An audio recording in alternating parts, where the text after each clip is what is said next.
A few topics have been popping on the timeline all day, but these three have stood out in the African continent. That's hashtag Free President Zuma, Oyedepo, and hashtag President Day. Let's now take you through the conversations around these topics online and see what social media users are saying. Welcome to NC Trends. I'm Shion Bankole.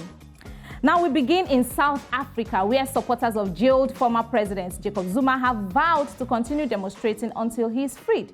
In their words, we'll continue to mobilize at the broad base of a huge number of people in South Africa as peaceful and peace-loving citizens, but we will not cease and stop until President Zuma is released.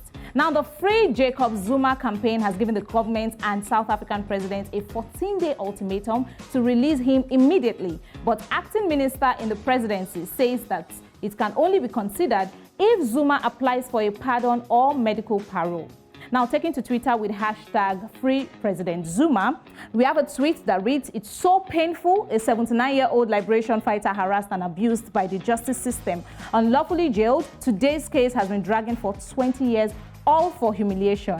I am sorry. Hashtag Free Jacob Zuma." We move on to another tweet that reads, "I might have joined and supported the campaign if it was just a peaceful one. But after this whole looting spree incident under this campaign, count me out. In 1985 in DBN, we burned township shops. Till date, these shops never recovered. Once bitten, twice shy. Hashtag Free President Zuma." Also moving on to another tweet, we have Luazi that says, "I will never forget how South Africans tried to destroy the country over a man who destroyed the country." I'll never forget how South Africans tried to destroy the country over a man who destroyed the country. The jokes write themselves. Hashtag Free President Zuma. Now to Nigeria, a certain pastor, Peter Godwin, with the Living Faith Church International, popularly known as Winners Chapel, has come out to say that the church sacked himself and about 40 other pastors in Ekiti State for failing to grow their respective parishes. In a letter that has been trending on social media dated June 25th and signed by the executive secretary of the church, the pastors were asked to vacate their official accommodation and hand over their identity cards to their respective area pastors. However, a source within the church said that the sacking of the pastors had nothing to do with money. Rather, it involved membership growth.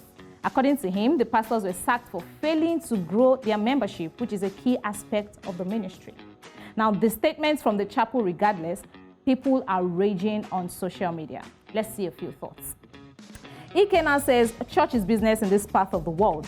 Like banks, if their branches or staff don't meet targets, they are axed.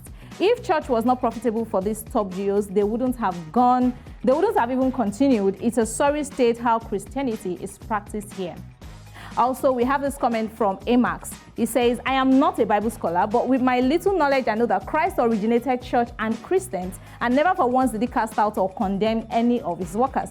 Even Peter, that denied him three times, was never relieved of his post as a disciple. Prove me wrong." Finally, we have this comment that reads, "Most churches set targets. In my local church, we have a target. We are using a rented space costing us 2 million naira a year. However, we also have targets of number of souls to win for Christ. It's not all about the money. By the way, church also needs money to function effectively." We round this up today in Botswana, where the President's Day holiday is being observed to commemorate the role of the president in Botswana and honor the current president.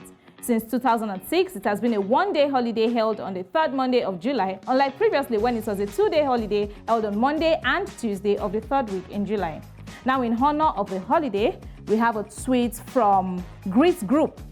And they say, "On this commemorative day, we celebrate the current and past presidents of Botswana. Here's to honoring all leaders throughout the African continent. Hashtag President's Day, hashtag Botswana, hashtag Africa."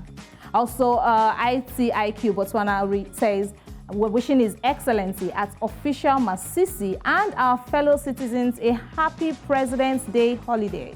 Please be safe and observe all COVID-19 protocols. Hashtag Botswana." We also have this one that reads, "Today we celebrate our past and present president. Happy holiday. Hashtag President's Day. Hashtag Pula. Hashtag Botho." And it's a wrap on NC Trends today. Contribute to any of the topics by dropping a comment online at New Central TV. Also subscribe on YouTube for more. Thank you for watching. I'm Shion Bankole.